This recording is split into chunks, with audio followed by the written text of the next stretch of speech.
Il a troqué le microprocesseur contre les micro-vidéos, les prototypes contre les promesses, la valeur réelle contre la valeur perçue. Et ce n'est pas seulement Junior qui a chuté dans cette histoire. C'est toute une génération qui est tombée avec lui, hypnotisée par les strass d'un succès artificiel. Une génération qui croyait voir en lui un leader et qui s'est réveillée avec un marketeur. Une génération qui avait besoin d'un visionnaire et qui n'a reçu qu'un influenceur. Mais cette histoire n'est pas finie. Junior a 21 ans. L'Afrique l'attend toujours. Et s'il osait renverser la table? Et s'il osait redevenir celui qu'il était à 14 ans? Si cet enfant qui croyait que la technologie pouvait nourrir, soigner, éduquer, unir est toujours là, alors il peut être juste que Junior revienne.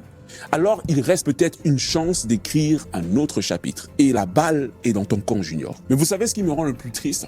C'est que Junior n'est pas un cas isolé. Il est devenu le symbole parfait de quelque chose de beaucoup plus grand et beaucoup plus inquiétant. Le symbole d'un syndrome qui est en train de frapper sévèrement les jeunesses du monde entier. Et là, on ne parle pas que d'Afrique. Qu'on soit en Europe, en Afrique, en Amérique, partout, les réseaux sociaux sont en train de dépeindre une vision de l'entrepreneuriat, une vision du courage, une vision de la créativité et de la création qui est complètement galvaudée.